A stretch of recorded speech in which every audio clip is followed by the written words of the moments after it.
Ya vamos a llegar a Efesios, ¿sí? Pero aquí vamos a ver cómo comenzó la iglesia en Efesios, ¿sí? En Éfeso, no es Efesios, es Éfeso. Cómo empezó la iglesia así, cómo comenzó, que fue lo primero que sabemos acerca de Éfeso, allí donde Pablo va a escribir una carta a ellos años más tarde, que vamos a estar mirando la semana que viene. Vamos a comenzar con esa carta. Fue en el año 1517 que un hombre clavó una hoja en una puerta que revolucionó todo el mundo entero. ¿Alguien sabe quién fue? No es muy difícil. Martín Lutero, ¿sí? Él fue un monje y clavó una tesis, ¿sí? Sus 95 tesis, en la puerta de la iglesia en Wittenberg. Y él era un hombre él estaba en la iglesia católica, él no entendía el evangelio, no entendía la justicia de Dios, no entendía cómo un Dios podía salvarlo, y él tenía temor de Dios, tenía terror de Dios. Hasta que finalmente un día, no se sabe exactamente el año, muchos hombres dicen que fue en distintos años, pero un día, leyendo Romanos 1:17, que dice: porque en el evangelio la justicia de Dios se revela por fe y para fe, como está escrito, mas el justo por la fe vivirá. Y fue cuando leyó eso y el Espíritu Santo obró en su corazón que finalmente él entendió cómo uno puede ser declarado justo ante Dios, cómo uno puede llamar a Dios su Padre, cómo uno puede ser hijo de Dios. Y era por la fe en Cristo y lo que Él hizo en la cruz por nosotros, muriendo, siendo sepultado y resucitando para darnos la salvación. Y él entendió que la salvación no era por obras, porque él había luchado mucho con eso en donde él estaba. Él entendió que la salvación no era por sacramentos ni por comprar indulgencias, que fue lo que le habían enseñado, sino que finalmente entendió, después de años de luchar con cuál era la respuesta verdadera, entendió que la salvación era por fe. Y luego de que él entendió eso, él se opuso a toda la religión y los falsos maestros que habían, desenmascarándolos. Y fue uno de los pocos en la Reforma que no fue asesinado, pero sí fue perseguido mucho tiempo en su vida, toda su vida básicamente. Pero lo que vemos de Martín Lutero es que una vez que él fue salvo, él revolucionó por completo el mundo entero. Revolucionó por completo el mundo entero. Y fue en 1517 que se dice que es el momento en el cual comenzó la Reforma. Y la Reforma en el 1500, en el siglo XVI, vemos que revolucionó por completo todo el mundo. Tenemos a Martín Lutero, que es la persona principal que Dios usó allí para comenzar esta Reforma. Luego tenemos otras personas. Bueno, Lutero tradujo el Nuevo Testamento al alemán en 11 semanas. Que siempre me sorprende porque nosotros ni leemos el Nuevo Testamento en 11 semanas y él lo tradujo. Tenemos a William Tyndale, que fue parte de la Reforma y él fue el primero que tradujo al inglés del hebreo y el griego. Y otros que tradujeron a otros idiomas, y lo que hizo la Reforma fue poner la palabra de Dios, la Biblia, en las manos de las personas, la cual ellos no tenían. Y comenzar la iglesia donde ellos estaban enseñándole el idioma de la gente y enseñándoles la palabra de Dios, y todo el mundo fue revolucionado. Y vemos que Dios lo usó para expandirse por toda Europa. Y aún hoy tenemos beneficios de lo que hicieron esos hombres, de Calvino, que escribió teología, de John Knox, de muchos más. ¿Qué fue lo que pasó? Dios obró en sus vidas, ellos fueron salvos y Dios los usó para revolucionar el mundo por completo. Y lo que vamos a ver hoy en el libro de Hechos, algo que pasó 1500 años antes de eso, es que Dios hace una gran obra allí también por medio del apóstol Pablo. Un hombre que revolucionó toda una ciudad. Ahora déjenme darle un poquito de contexto antes que nosotros lleguemos al capítulo 19 allí de Hechos. ¿Está el PowerPoint ahí listo, Mauro?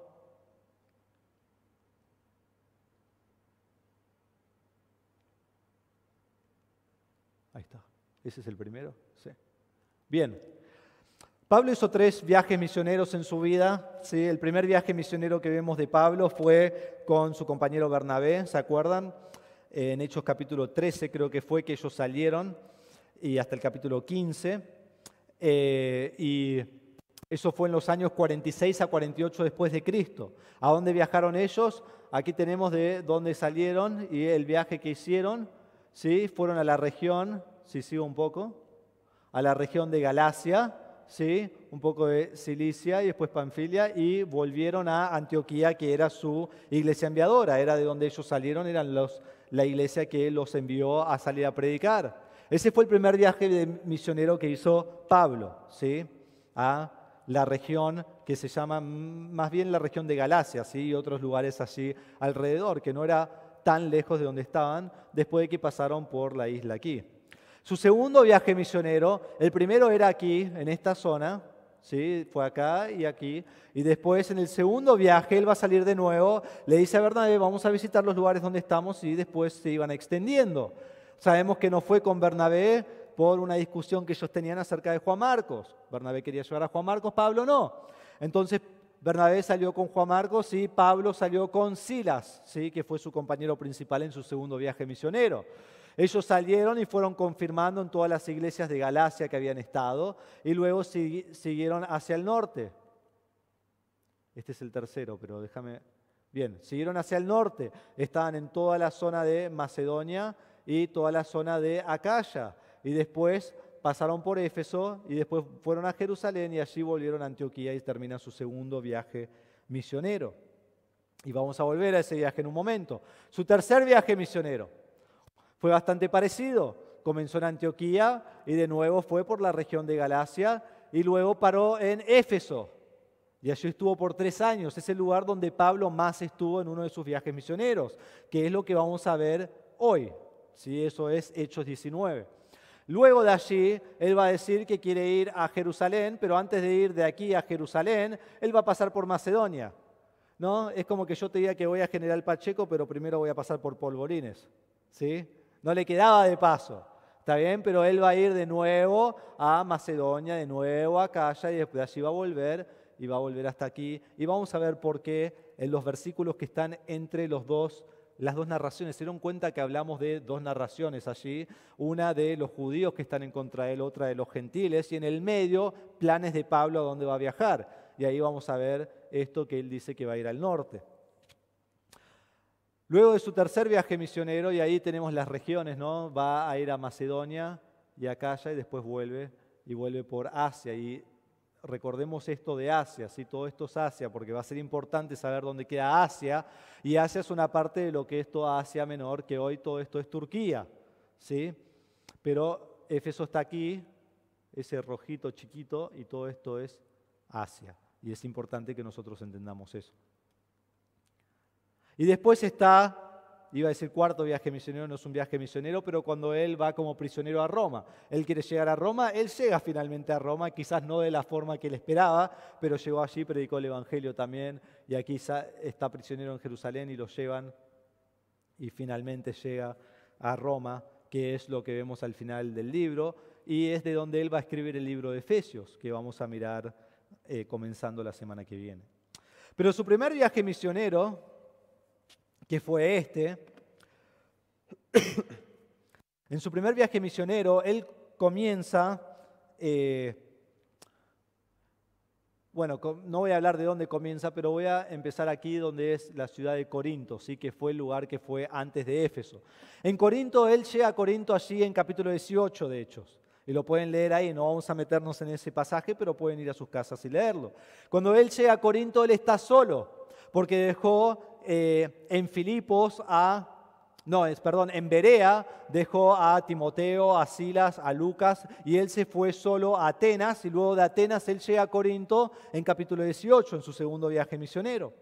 Cuando él llega a Corinto, él conoce a Aquila y Priscila, que Aquila y Priscila trabajan haciendo tiendas, y Pablo comienza a trabajar con ellos. Y está trabajando con ellos día y noche, hasta que finalmente en Hechos capítulo 18, versículo 5, llegan Silas y Timoteo a Pablo, yo creo personalmente con dinero, porque dice el próximo versículo que después de eso Pablo se dedicó por completo a predicar el Evangelio.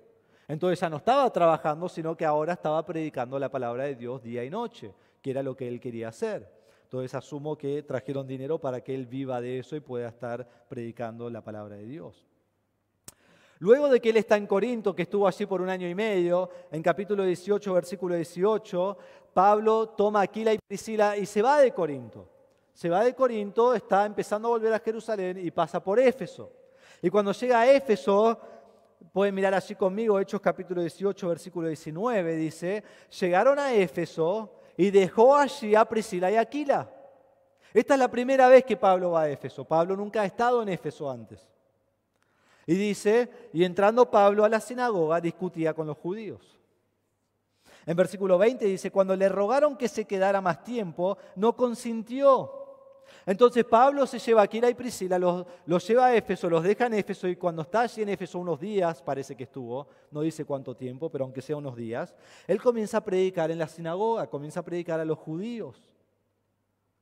Y versículo 21 dice, después de que le rogaron que se quedara, y él no se va a quedar, versículo 21 dice, sino que se despidió de ellos, diciendo, volveré a ustedes otra vez si Dios quiere.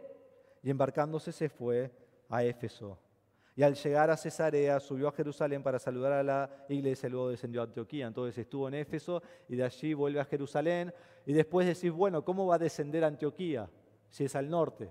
Porque Jerusalén siempre está más alto que todas las demás ciudades. Entonces siempre decían, ascendemos a Jerusalén o descendemos de Jerusalén. No importaba si ibas al norte o al sur.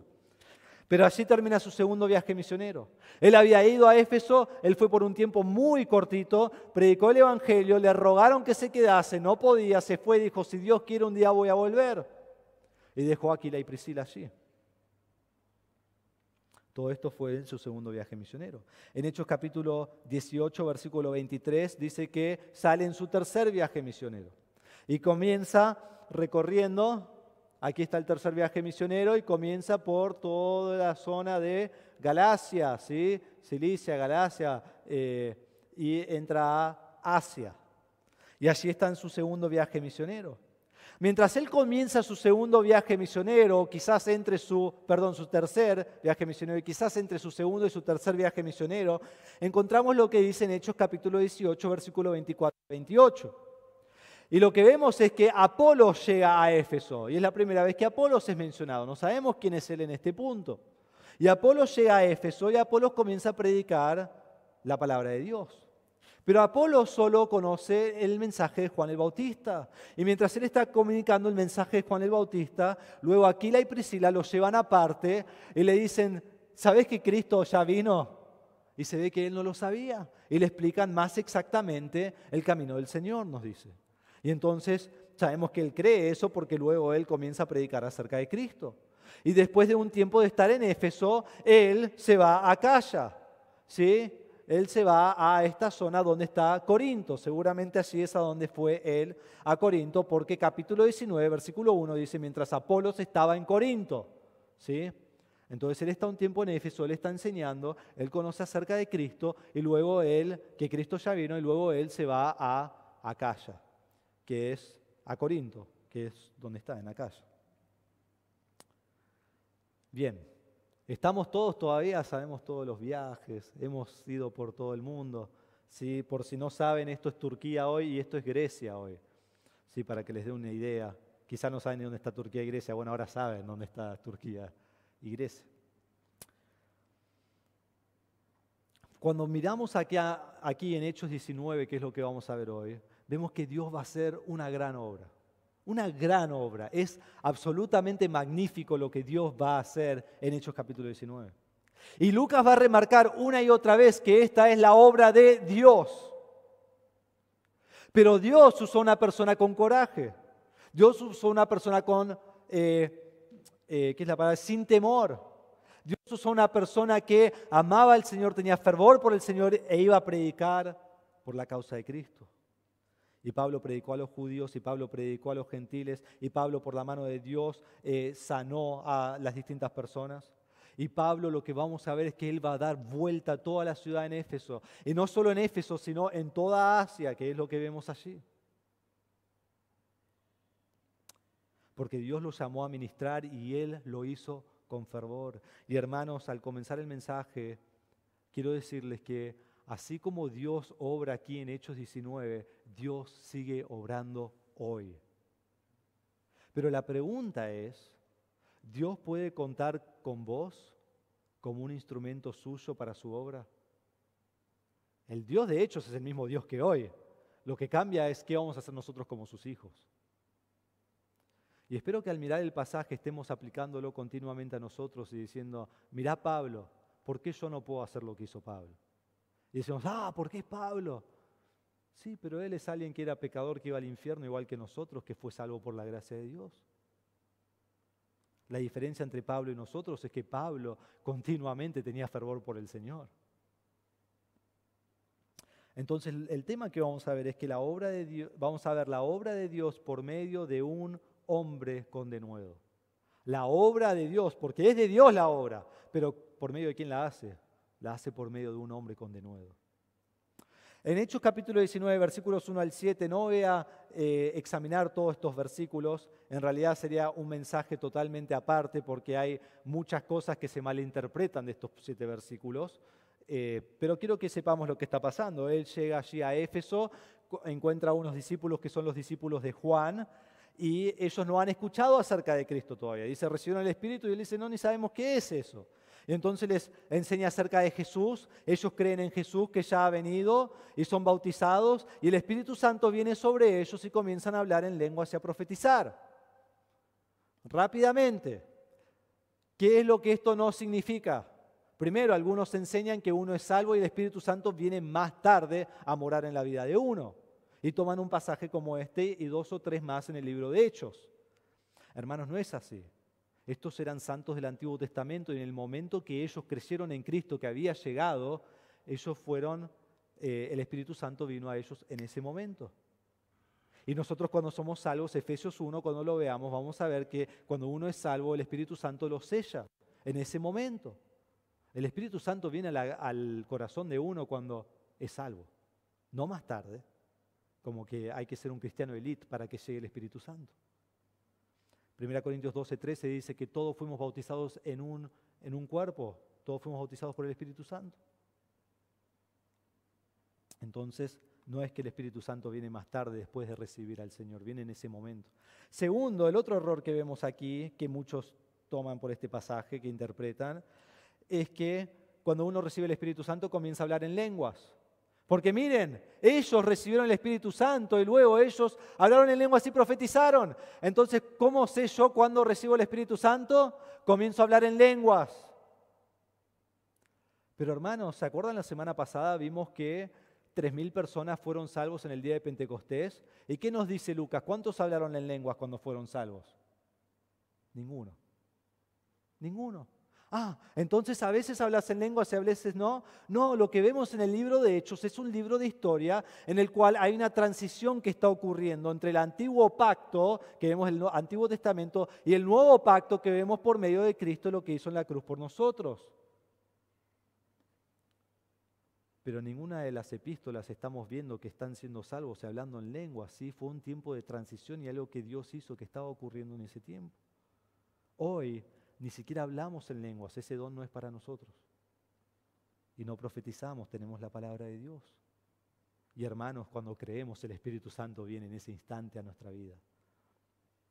Bien, me gustaría pasar una hora allí, pero voy a pasar una hora en lo que sigue, ¿sí? Así que vamos a capítulo 19, comenzando en versículo 8. En primer lugar de este mensaje, la obra de Dios por medio de un hombre con denuedo, vamos a ver el ministerio de Pablo. En primer lugar vamos a ver el ministerio de Pablo. En versículo 8 dice, Pablo entró en la sinagoga y por 3 meses continuó hablando abiertamente.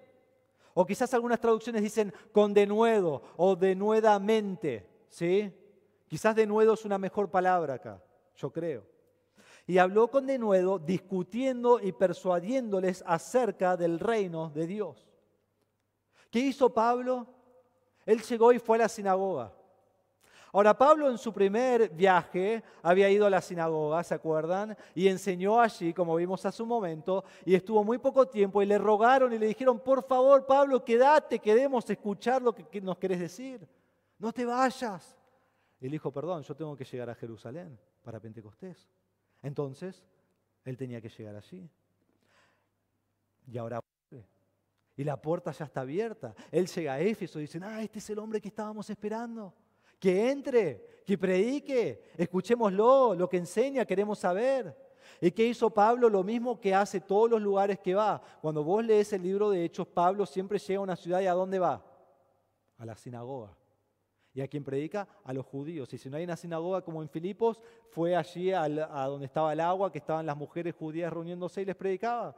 Y una vez que algunos judíos creen y otros lo aborrecen, que es lo que pasa en todas las ciudades, él va a los gentiles. Y aquí en Hechos capítulo 19 hace exactamente lo mismo. Entonces entra primero a la sinagoga y dice que continuó hablando abiertamente. Por 3 meses él entraba y salía de la sinagoga y él continuaba hablando y predicando y enseñando, y ya vamos a ver lo que él estaba enseñando. Pero quiero que veamos esto, es muy interesante. Además de Corinto, porque no sabemos cuánto tiempo él enseñó en Corinto antes que lo echaron de la sinagoga, no creo que haya sido tanto tiempo, pero no sabemos. Pero en todos los lugares que él estuvo, este es el lugar donde más tiempo enseñó en la sinagoga. Porque él enseñaba y lo echaban, porque enseñaba a Cristo y ellos odiaban a Cristo. Y aquí, por alguna razón, Dios le permitió que él enseñase por 3 meses a los judíos acerca de Jesucristo el Mesías. Y allí estuvo hablando con denuedo, con fervor, con pasión. ¿Tenía miedo? Quizás, pero igual predicó. Le podrían haber preguntado algo que no sabía y no sé, Pablo sabía mucho, ¿no? Pero quizás, pero igual predicó.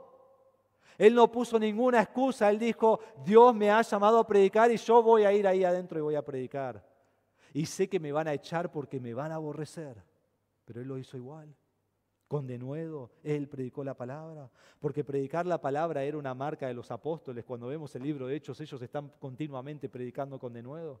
Y Pablo mismo, cuando lleguemos algún día a Efesios 6:19, vamos a ver que él pide oración y él dice, por favor, oren por mí para que mi boca sea abierta para hablar con denuedo acerca de Cristo.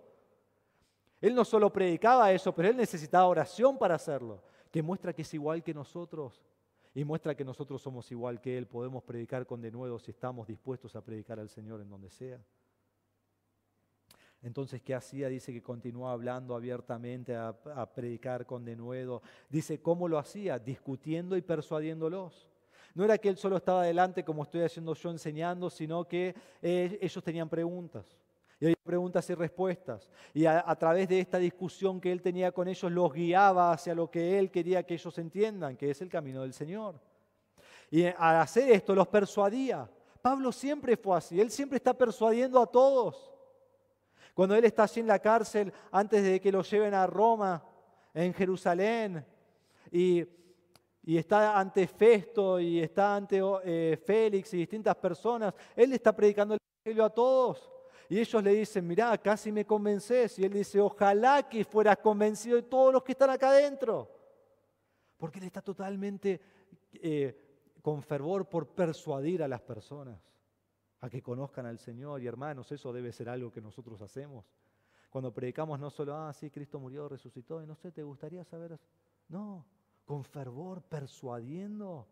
Diciéndole, vos te estás por ir al infierno, vos estás colgando de un hilo y si hoy o mañana o pasado morís, vos estás en el infierno para siempre y no podés salir nunca. Pero Cristo ha dado su vida por vos para traerte salvación y debés persuadir a esas personas a confiar en Cristo ya. Él persuadía. ¿Acerca de qué? Acerca del reino de Dios. Era un mensaje que confrontaba. ¿Cuál era el mensaje? Era el mensaje de Cristo. Cuando leamos esto no pensemos que cuando dijo acerca del reino, que Él estaba allí diciendo, bueno, hay un reino milenial, los 1000 años de Cristo. Y uno dice, no, yo no creo en eso, sí, yo creo en esto y un debate. No, cuando habla del reino de Dios está hablando del mensaje del Evangelio, el mensaje de Cristo. Y hermanos, no fue un mensaje agradable a todos. ¿Vos pensás que los judíos querían escuchar acerca de un Mesías el cual ellos mataron? No. Fue un mensaje ofensivo. Fue un mensaje que confrontaba, fue un mensaje que les llegaba hasta los huesos. Fue un mensaje conflictivo. Fue el mensaje de la cruz. Y los judíos no lo querían escuchar. Pero Pablo sabía que necesitaban la salvación igual que cualquier otra persona y él fue persuadiéndoles abiertamente a que ellos entendieran el mensaje. Fue un mensaje que ameritaba su muerte y él lo sabía.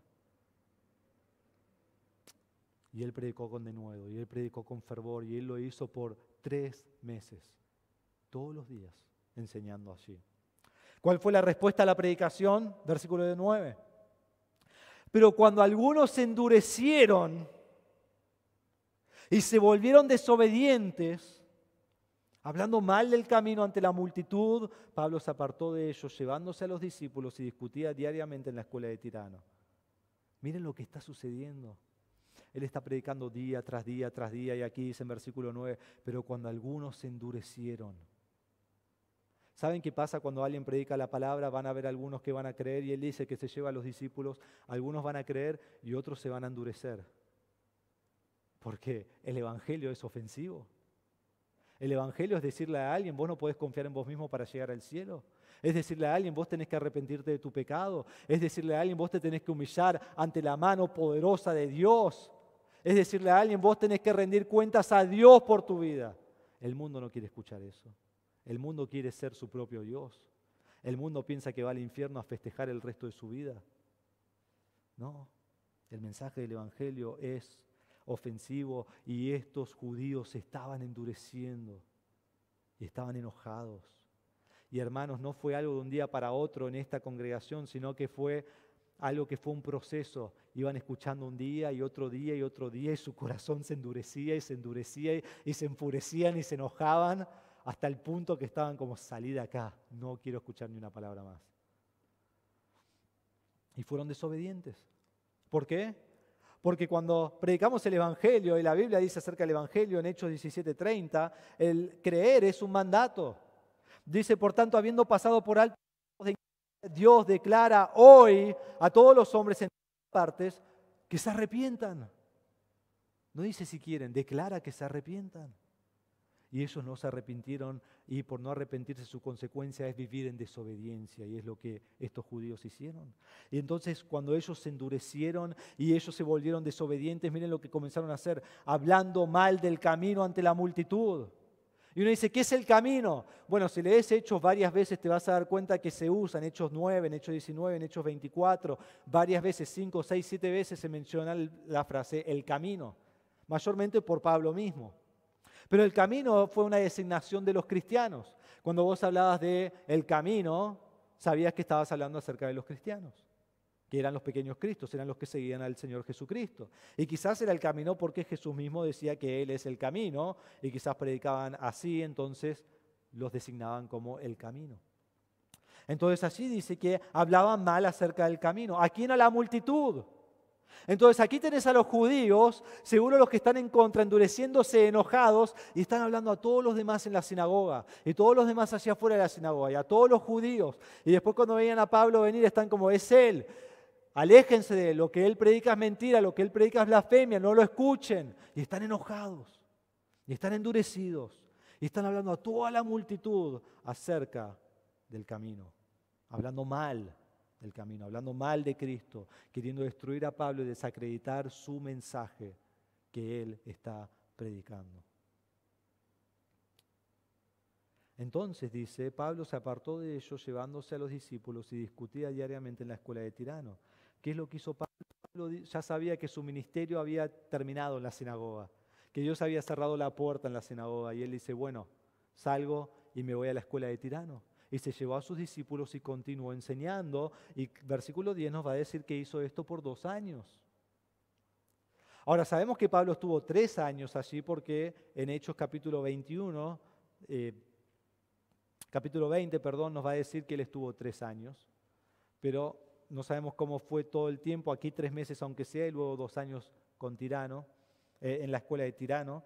Pero sabemos que estuvo allí 3 años. Él va y comienza a enseñar en la escuela de Tirano. No sabemos quién es Tirano, he leído muchos comentarios, nadie sabe exactamente quién era. Quizás su nombre lo delata de cómo era él, la clase de maestro que él era un tirano, ¿no? Pero no sabemos nada acerca de él. Hay un manuscrito que no es tan antiguo, quizás no es tan confiable, de la Biblia, pero que agrega esta frase de que él enseñaba desde la 5ª hora hasta la 10ª hora. Y es muy probable esto. La 5ª hora era de las 11 de la mañana hasta las 4 de la tarde. Es probable porque la hora de enseñanza principal hubiera sido a la mañana, entonces Tirano hubiera enseñado toda la mañana, ¿sí? Siendo su escuela, él está allí, no sé si era el maestro o no, pero hubieran enseñado sus filosofías en ese tiempo. Y después a las 11 de la mañana y hasta las 4 de la tarde era un tiempo de, quizás argentino, ¿sí? Era tiempo de descanso, el nuestro quizás un poco más tarde, ¿no? Pero era tiempo de descanso, era tiempo de siesta.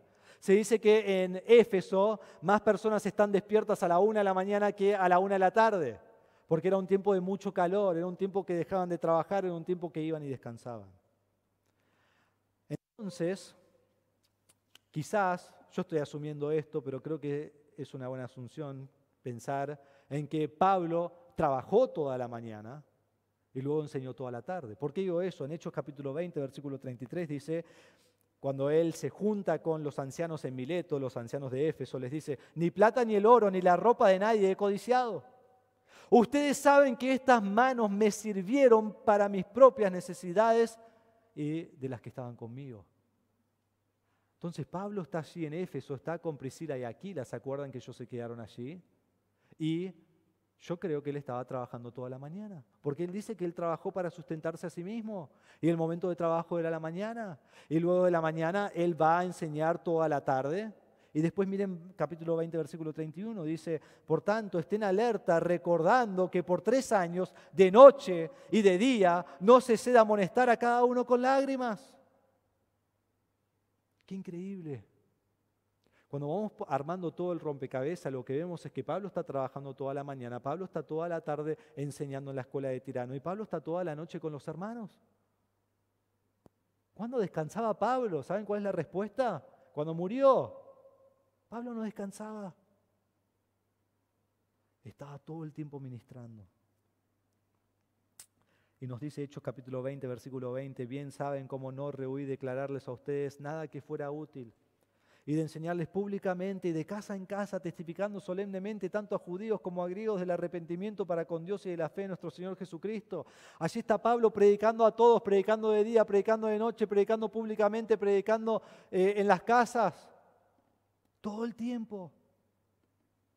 Y sabemos que esta parte de su ministerio fue por 2 años, pero aquí nos dijo, que leímos recién, recordando que por 3 años, todo el tiempo le está enseñando. Increíble el denuedo de Pablo, la energía de Pablo que Dios le dio. Y dice, esto continuó en versículo 10. Esto continuó por 2 años, de manera que todos los que vivían en Asia oyeron la palabra del Señor, tanto judíos como griegos. Ahora miren, esto es Éfeso. Todo este color, rosadito, fucsia, lo que quieras llamarlo, es Asia. ¿Lo ven de nuevo? Esto es Éfeso y todo esto es Asia. ¿Cuáles son los lugares de Asia que quizás conocemos a donde se establecieron iglesias? Bueno, las 7 iglesias de Apocalipsis están aquí en Asia, están por aquí. Las 7 iglesias, conocemos de ellas, ¿no? En capítulo 2 y capítulo 3 de Apocalipsis. Y sabemos que Pablo fue a 3 de ellas, Éfeso, que es una de esas iglesias, ¿sí? Esmirna y Laodicea. Pablo fue a esas 3 iglesias en sus viajes misioneros. Pero después habían 4 iglesias más, Pérgamo, Tiatira, Sardis y Filadelfia. Pablo nunca fue allí, aunque sea la Biblia no nos dice que él fue allí. Solo eso, también allí en Asia, un poquito al oriente, por aquí, está la iglesia de Colosas, a la cual escribe Colosenses, que no tenemos ningún récord de que Pablo fue allí tampoco, y Hierápolis, que también es otra iglesia allí, que tampoco tenemos récord de que Pablo fue allí. Entonces, todas estas iglesias fueron establecidas en este tiempo, pero Pablo está en Éfeso. Entonces, ¿cómo ocurrió?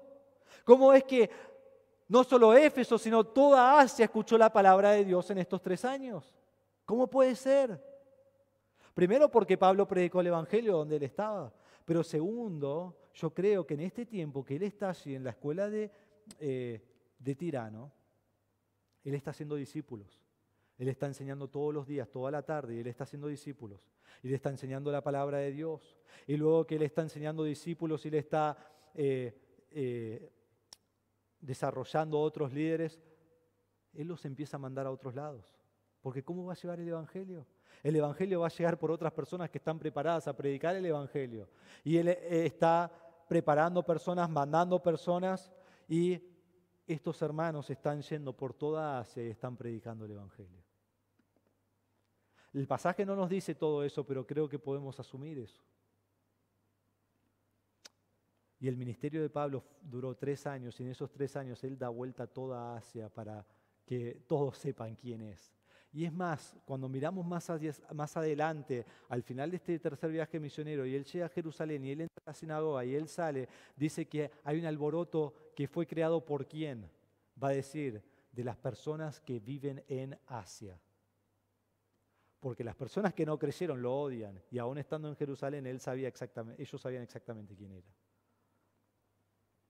Entonces Dios hace una gran obra por medio de Pablo, y esa obra en Éfeso se extiende a toda Asia y explota el Evangelio en toda la zona, la ciudad, la provincia, lo que sea, el país de Asia.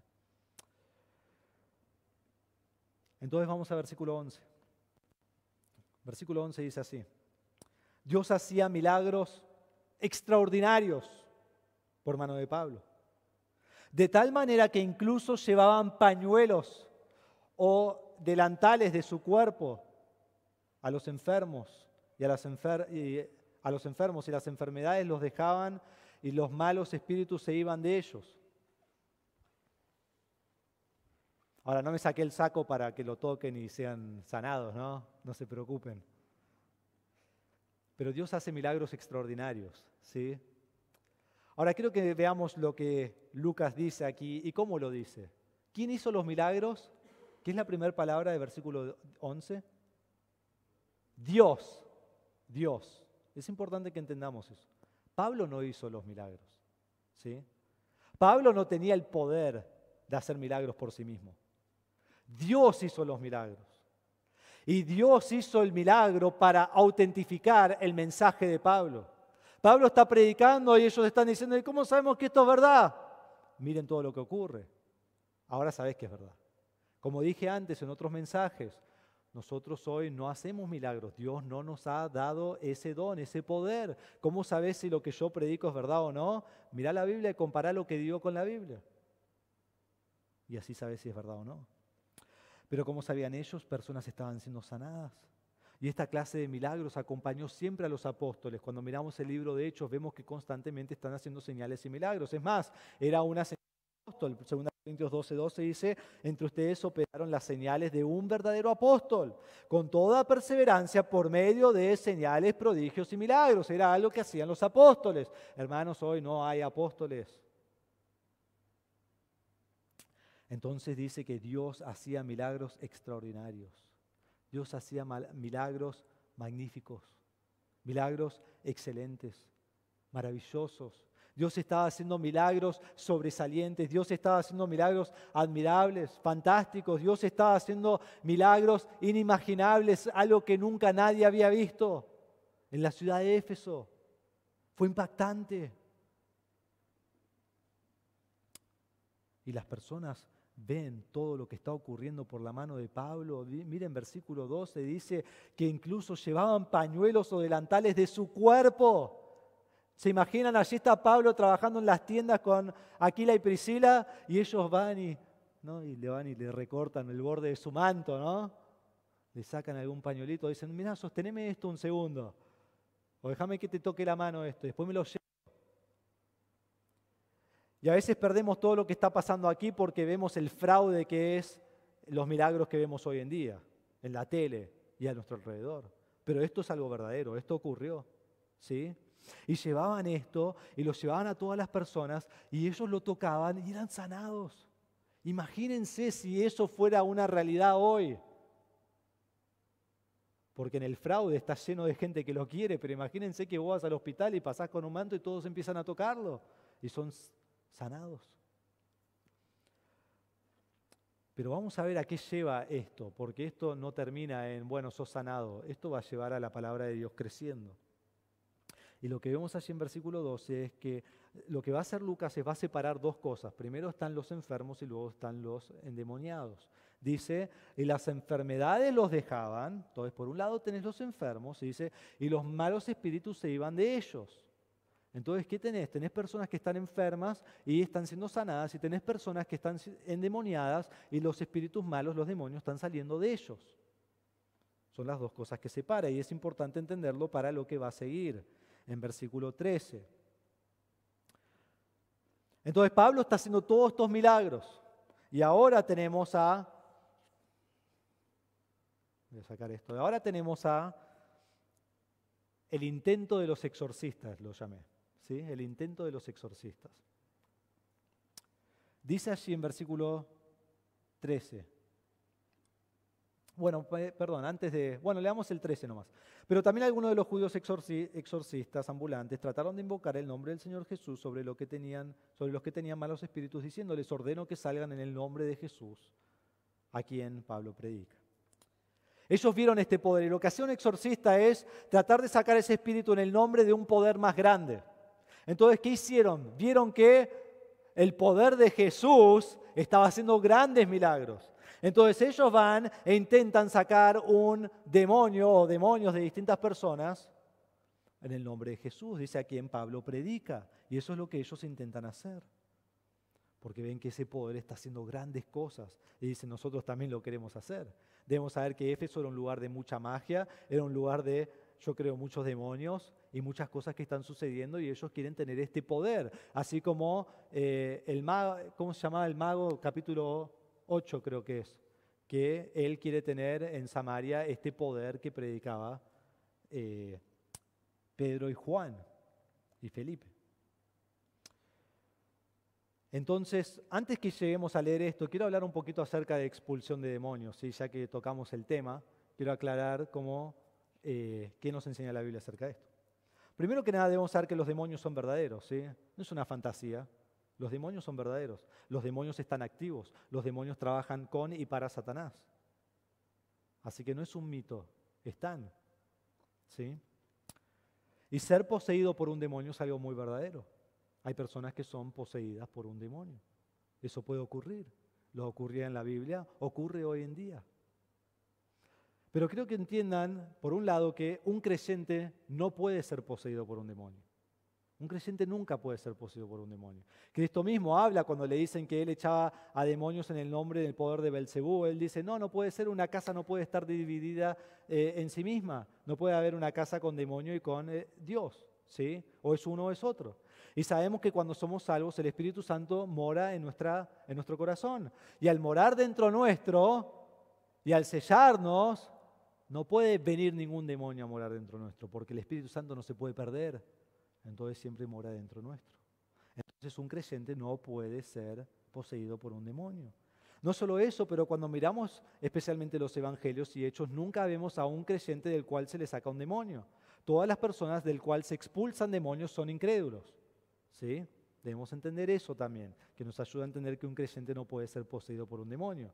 Ahora, ¿podemos ser tentados por Satanás o un demonio o algo así? Sí, pero no nos puede poseer, ¿sí? No puede poseernos. Pero quiero que entendamos que la posesión de demonios es algo muy verdadero, no es un chiste. Y quiero que entendamos también que Cristo expulsó demonios. En Mateo 17, y hay muchos pasajes, pero Mateo 17, 18 dice, Jesús lo reprendió y el demonio salió de él y el muchacho quedó curado desde aquel momento.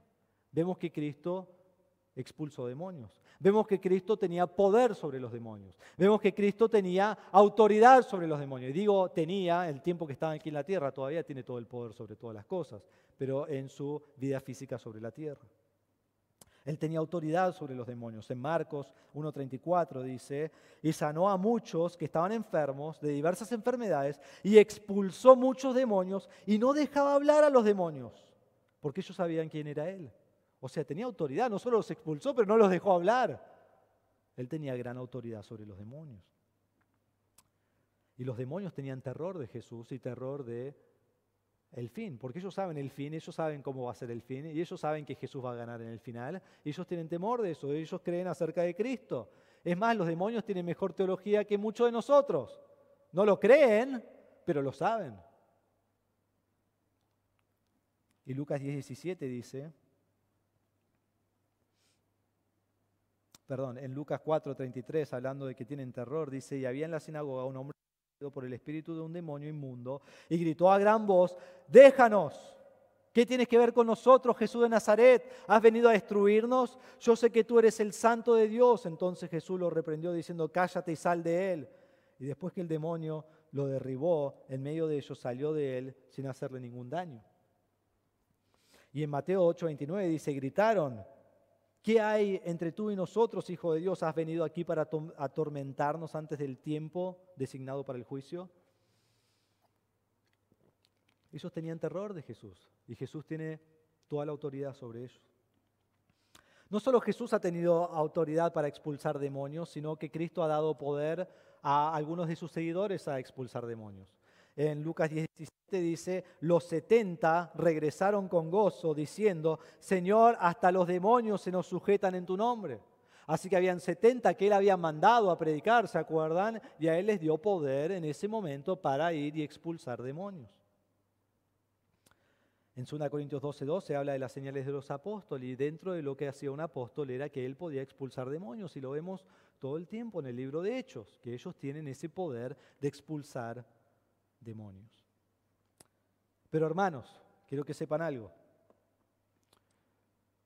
Dios no nos ha dado hoy poder de expulsar a un demonio, a nadie. No hay nadie hoy sobre la faz de la tierra que tiene el poder de expulsar a un demonio. Nadie. Y decís, bueno, ¿cómo sabes eso? Bueno, primero, en ninguna de las epístolas Dios nos ha dicho cómo hacerlo. Segundo, bueno, primero, antes que eso, es que era algo que luego Él le dio a los apóstoles para que hagan y hoy no hay apóstoles. Dios no nos ha enseñado en la Biblia cómo hacerlo.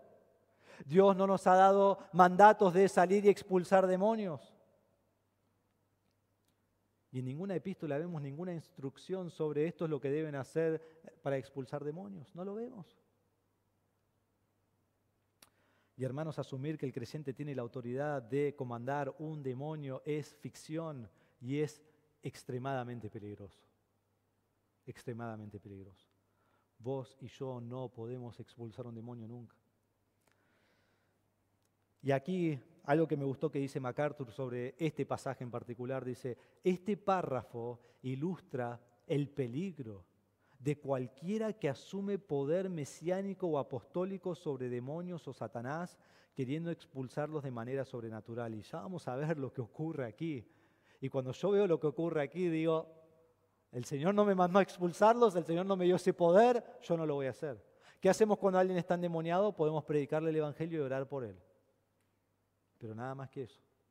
No te metas en una batalla con alguien que es poseído por un demonio.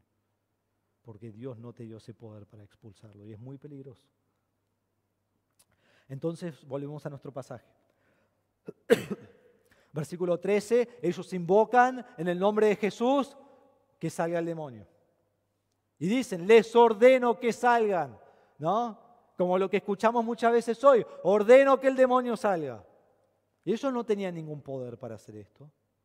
Y miren versículo 14, dice, 7 hijos de un tal Esceva, uno de los principales sacerdotes judíos, eran los que hacían esto.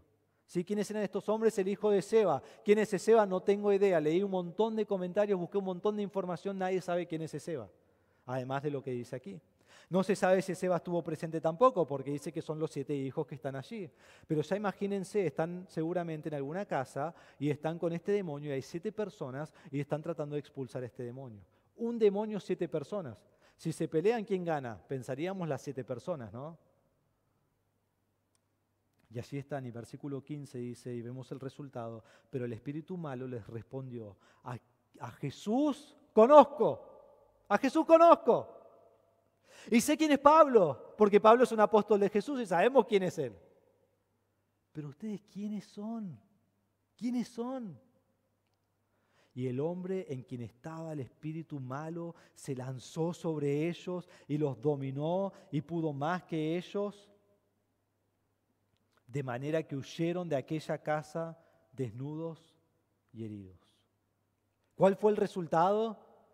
Ellos dicen, sí, a Jesús conocemos y a Pablo conocemos porque Jesús le dio poder a Pablo para que nos expulse, no podemos combatir con él. Pero ¿ustedes quiénes son? No son nadie. No tienen el poder de Jesús para expulsar demonios. Y él y el demonio de forma sobrenatural ataca a estas 7 personas, las cuales, lo podríamos decir, tuvieron suerte de salir de ese lugar. Y salen casi desnudos y heridos por cómo lo atacó sobrenaturalmente. El poder que habrá tenido esta persona poseída y los atacó y ellos huyeron. Y la respuesta de todo el pueblo, creo que es la respuesta que esperamos, ¿no? Primero que nada, supieron esto todos los habitantes de Éfeso. Todos supieron esto. ¿Qué supieron? Primero supieron que el que tocaba alguna ropa o alguna cosa de Pablo era sanado, el demonio era expulsado. Y por otro lado, estos 7 judíos que son hombres religiosos no pueden expulsar en el nombre de Jesús. Y supieron todo esto, dice. Tanto judíos como griegos, ya no es solo los judíos, sino todo el pueblo sabe lo que está aconteciendo. Todos lo saben.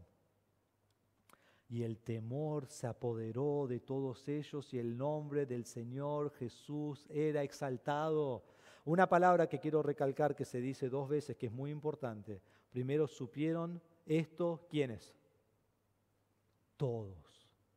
Todos supieron. Y después, ¿qué dice? Y el temor se apoderó ¿de quiénes? De todos ellos. No es casualidad que el autor repite esta palabra 2 veces. Todos supieron y todos los que supieron tuvieron temor.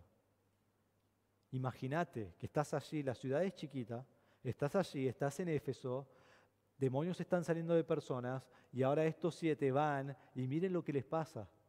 Están casi desnudos, están heridos, están golpeados, casi mueren. Porque quizás pensaban, bueno, cualquiera puede sacar demonios, pero no era así. Y luego dice, que es lo más importante, y el nombre del Señor era exaltado. Ahora quiero que entiendan algo, porque no se aprecia en castellano y quiero que lo sepan. Cuando dice supieron todo esto, y cuando dice el temor se apoderó, son verbos que muestran, son auristos se llama, y muestra que fue en un momento. Pasó esto y todos supieron, ¿no? Y pasó esto y vino temor a todos.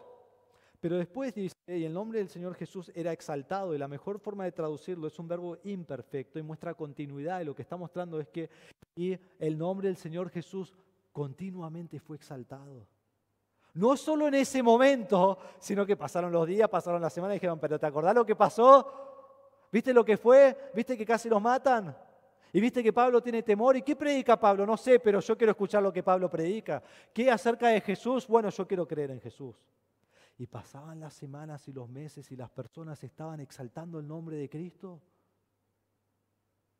Fue increíble lo que ocurrió.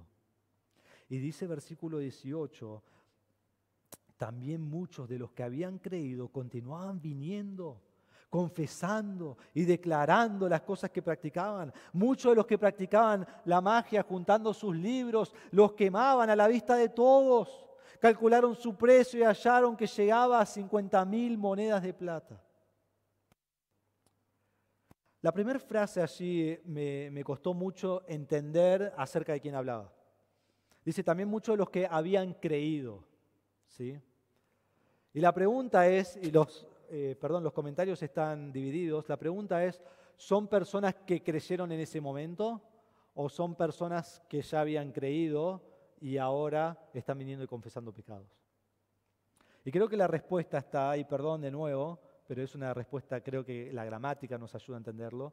Esto es lo que se llama un participio perfecto. Decís, bueno, qué interesante, qué me importa, ¿no? Pero, ¿qué hace el perfecto? El perfecto es esto, el perfecto es una acción que se hizo en el pasado que continúa teniendo resultados en el presente.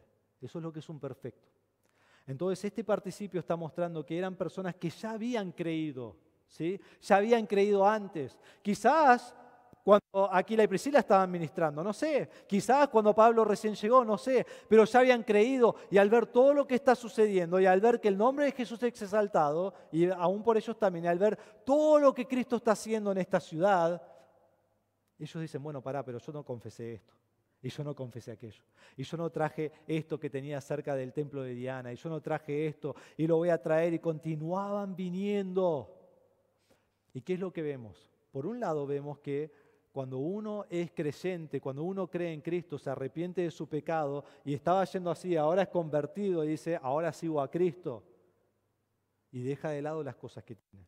Pero también vemos que cuando uno es creyente, no es que de un día para otro ya es el mejor creyente del mundo, sino que va progresando en su vida espiritual. Entonces, para nosotros hoy más leemos la palabra de Dios, decimos, debo hacer esto, no debo hacer aquello, y vamos creciendo en nuestra relación con Cristo. Para ellos fue escuchar el mensaje de Pablo día tras día, tras día, tras día, y ver todos estos eventos que estaban sucediendo, y continuaban viniendo. Y dicen, ¿sabes qué? Necesito confesar esto también. Y ¿sabes qué? Necesito declarar esto también. Y vuelve el próximo día y también tengo que confesar esto. Y vuelven otros y yo tengo que confesar esto. Y toda la ciudad está confesando pecado. Estaban siendo salvos, estaban creciendo, estaban conociendo más al Señor, estaban amando al Señor y estaban confesando todo su pecado. Y dice, y muchos de los que practicaban la magia, y quiero que entiendan que Éfeso era un centro de magia, ¿sí? Era un centro de magia. Era lo que hacían. Y dice, los que practicaban la magia, juntando sus libros, los quemaban a la vista de todos. Hermanos, que eso sea una lección para nosotros. ¿Saben lo que hacemos nosotros muchas veces? Decimos, bueno, tengo esto y esto no es muy bueno para mí. Entonces, ¿saben qué voy a hacer con esto? Lo voy a guardar en ese cajón. Y lo guardo en ese cajón y lo dejo en ese cajón. Porque ya no lo quiero más, ya no es bueno, no me hace bien. Ahora no es el agua, ustedes saben que estoy hablando de lo que sea, ¿no? Y pasan 3 meses y abrimos ese cajón y lo sacamos, ¿no? Y bueno, no estaba tan mal, estaba loco cuando dije que no era bueno eso. Me acuerdo mi hermano cuando había ido a la facultad y él estaba allí y tuvo una convicción de algo que predicaron acerca de música que él escuchaba y dijo, bueno, no voy a escuchar más esta música. Entonces fue y rompió todos sus CDs y los tiró. Claro, yo, su hermano menor, estaba como, no, ¿por qué no me los diste a mí? A mí sí me gusta eso, sí, dámelo a mí. Él me lleva 6 años, ¿no? Yo era chico y estaba como, sí, yo quiero eso. Digo, eso no está, no, o sea, no es música mala. Y claro, yo no entendía que ¿cómo va a decir él, esto no es bueno, y dárselo a su hermano? ¿No? Eso sería lo peor que podía hacer. Pero yo no podía entender por qué estás rompiendo y quemando todo eso. Quizás después lo vas a querer, ¿no? Miren lo que hacían estos hermanos. Llevaban sus libros y los quemaban. No los escondían, no los guardaban, no los enterraban, no los dejaban en un lugar que después lo podían tener. Los quemaron. ¿Qué significa qué? Ya no los pueden volver a tener, tendrían que comprarlo todo de nuevo. Y dice que se calculaba su precio y hallaron que llegaba a 50.000 monedas de plata.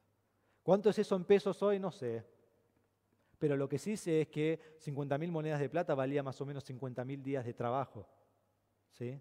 Cuando llegues a 50.000 días de trabajo, avísame, ¿sí? No sé si llegamos a eso. Creo que no. No hice el cálculo, pero creo que tendremos que ser muy viejitos, como 300, 400 años, ¿sí? Yo me imagino allí en la ciudad de Éfeso el lugar donde se quemaban las cosas, ¿no? Ya un lugar específico. Y venían cada día con más ídolos, con más templecillos de Diana, que es lo que sigue en el resto del pasaje, con más dioses que ellos tenían en sus casas, con más cosas que tomaban el lugar de Dios mismo y ellos se daban cuenta que estaban en pecado y no podían seguir así. Y venían y quemaban, y quemaban, y quemaban, y quemaban miles y miles y miles de monedas de plata. ¿Qué había pasado? Éfeso había sido convertido para Cristo. Eso es lo que ocurrió. Y creyeron y confesaban su pecado día tras día. Fue un impacto esto en Éfeso. Fue un avivamiento. Fue algo extraordinario. Hermanos, fue algo asombroso, sorprendente, algo sobrenatural. Yo te pregunto en esta tarde, ¿vos has venido al Señor? ¿Vos conocés al Señor como tu Salvador?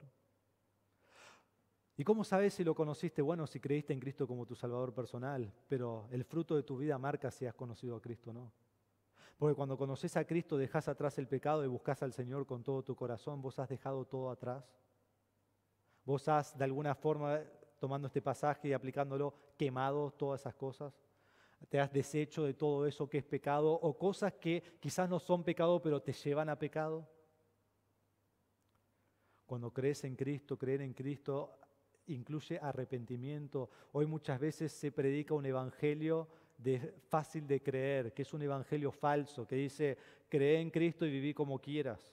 La Biblia no dice eso. La Biblia dice, arrepentite de todo tu pecado y poné tu fe en Cristo. ¿Te has arrepentido de todo tu pecado? ¿Has confiado en Cristo como tu Salvador? Hermanos, quizás conoces a Cristo como tu Salvador, pero hay cosas que no has quemado en tu vida. Hay cosas que no has desechado. Hay pesos que llevas de pecado todos los días. Sea un pecado que practicás, o quizás sea rencor en tu corazón, amargura en tu corazón, odio en tu corazón, preocupación.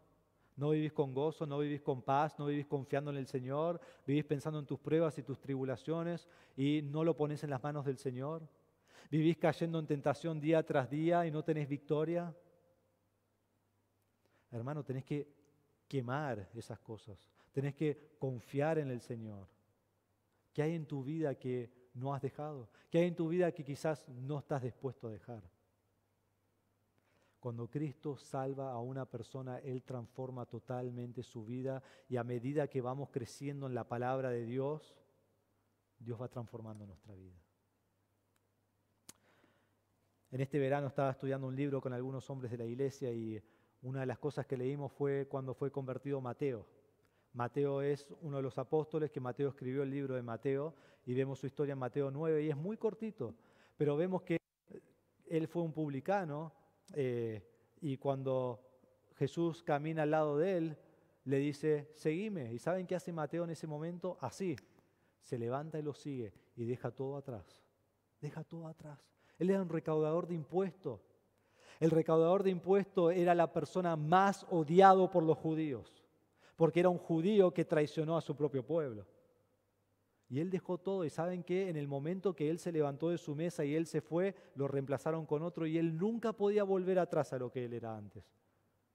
Y así todo, él se fue, lo dejó y dijo, yo voy a seguir a Jesús. Y no había alguien más odiado que un recaudador de impuestos que un seguidor de Jesús por los judíos. Y él lo dejó todo. Hermanos, así debe ser en nuestra vida. Cuando nosotros llegamos al Señor, debemos dejar todo. Y versículo 20, y realmente preparé el mensaje para seguir todo el pasaje, pero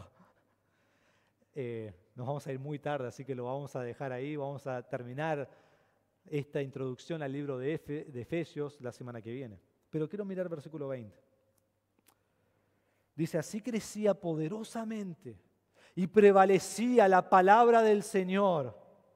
Y estas dos palabras son así como la palabra que vemos en versículo 17, que era exaltado. Son palabras continuas, son más verbos imperfectos, que están mostrando un trasfondo de lo que estaba pasando en estos 3 años, pero también algo que era continuo. Dice, y así estaba creciendo y creciendo y creciendo, como con poder.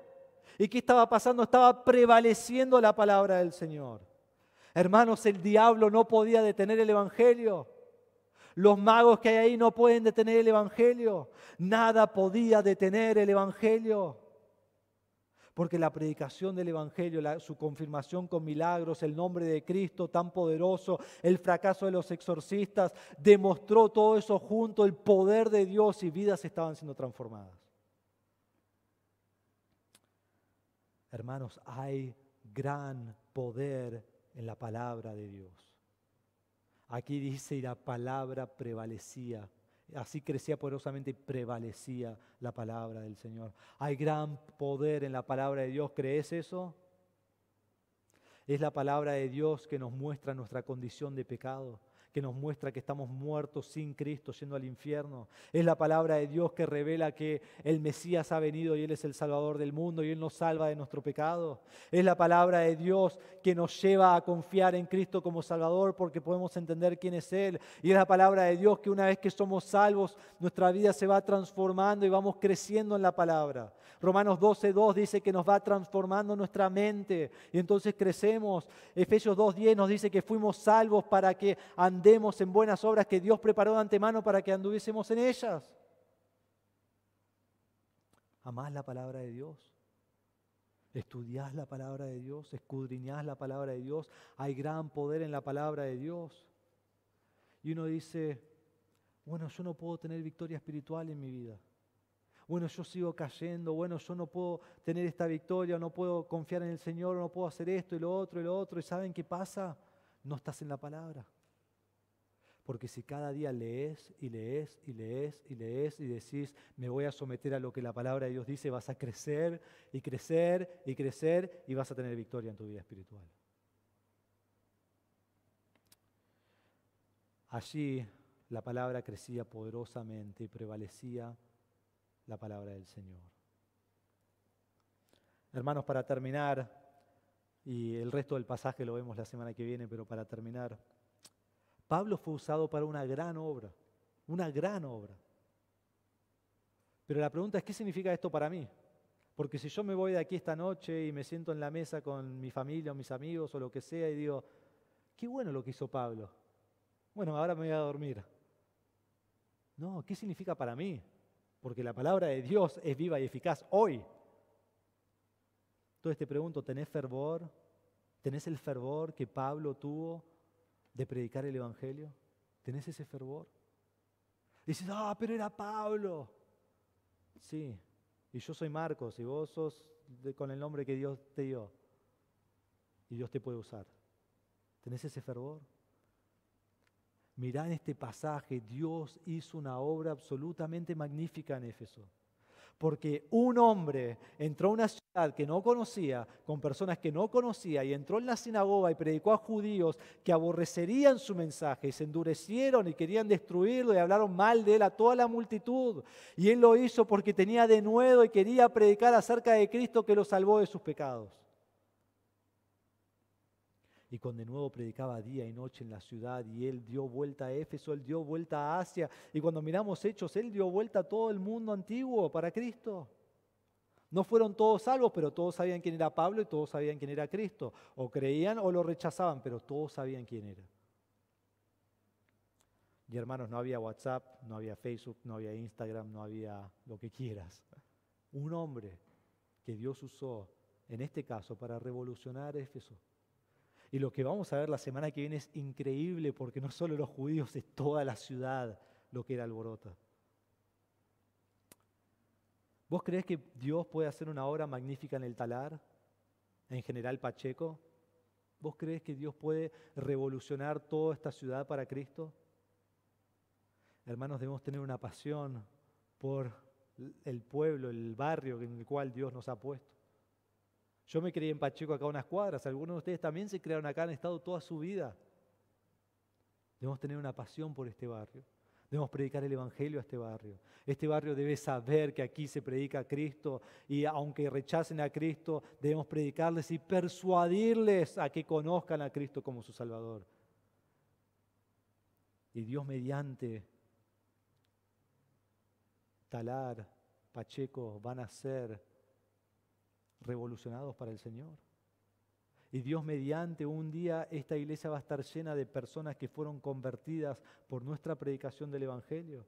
Y Dios mediante va a ser lleno este salón y el salón de arriba para las reuniones. Y Dios mediante aún el gimnasio. Pero ¿cómo comienza? Primero debemos estar en oración, que Dios nos use para predicar el Evangelio en este barrio. Y segundo, debemos salir sin temor y empezar a predicar. Y decimos, bueno, ¿a quién voy a predicar?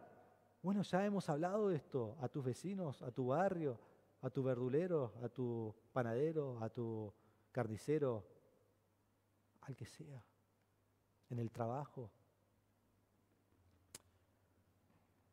¿Vos tenés denuedo por el Señor? Y hermanos, estoy hablando a mí mismo también, todos debemos tener más de nuevo del que tenemos. Y algunos somos más tímidos que otros, pero yo no soy la clase de persona que va y ya empieza a hablar con alguien. Me cuesta, pero debemos predicar el Evangelio a todos. ¿La palabra de Dios prevalece en tu vida? ¿Estás creciendo en la palabra de Dios? ¿Sabes cómo tenés más y más de nuevo de la palabra? Cuando estás creciendo en la palabra. Y más crecemos en el Señor, más queremos que otros conozcan. Y más queremos que otros conozcan, más de nuevo tenemos y más los persuadimos a que conozcan al Señor. Va de la mano. Entonces, hermanos, hemos visto en esta tarde la obra de Dios por medio de un hombre con denuedo, y vimos el ministerio de Pablo, y la semana que viene vamos a ver la oposición de Demetrio. Vamos a orar. Padre nuestro que estás en los cielos, te damos gracias por tu palabra en esta tarde. Te damos gracias como por medio del Espíritu Santo has dirigido este mensaje, Señor. Quizás el plan era ver todo el pasaje, pero tú has demostrado el poder de este primer párrafo de este capítulo y cómo debemos entenderlo, Señor. Y oro, Señor, que convenzas nuestro corazón, que, Padre, salgamos de aquí con una pasión por predicar a Cristo, una pasión que el mundo sepa que se va al infierno, pero hay un Salvador que vino a este mundo, siendo perfecto, siendo Dios, y se ofreció a sí mismo, dando su vida en la cruz por nosotros, y murió por nuestros pecados en la cruz. Todos los pecados cargados sobre Él, en un momento la ira de Dios sobre Él, y Él murió allí en el momento más oscuro de toda la historia del mundo, y murió, fue sepultado y resucitó en victoria sobre el pecado. Y el mundo necesita saber este mensaje, y muchos lo van a rechazar, pero hay muchos que tú has elegido que van a creer en Cristo como su Salvador. Te pido que nos des de nuevo, te pido que nos des una pasión por tu palabra, una pasión por estudiarla y una pasión por las almas, especialmente del Talar, pero que vaya del Talar y revolucione todo zona norte, todo Buenos Aires, así como Éfeso y el mensaje de Pablo revolucionó todo Asia. Padre, te pido si hay alguien aquí que no te conoce como Salvador, te ruego que hoy no se vaya de aquí sin poner su fe en Cristo para salvación. La vida es corta y la vida puede terminar en cualquier momento, y una vez que termina el destino eterno no cambia, es para siempre. Y te ruego, Señor, que nadie aquí se vaya al infierno cuando muera, que todo aquel que no está seguro, que hoy se arrepiente y ponga su fe en Cristo, y que, Señor, nos vayamos de aquí seguros que si no estamos aquí mañana estamos en el cielo en la presencia del Señor. Te damos gracias por tu palabra, Señor, y te pido que nos des de nuevo para vivir una vida que te agrada a ti, una vida que persuade a otros a conocer a Cristo. Y eso es con lo que hablamos y eso es con nuestro testimonio.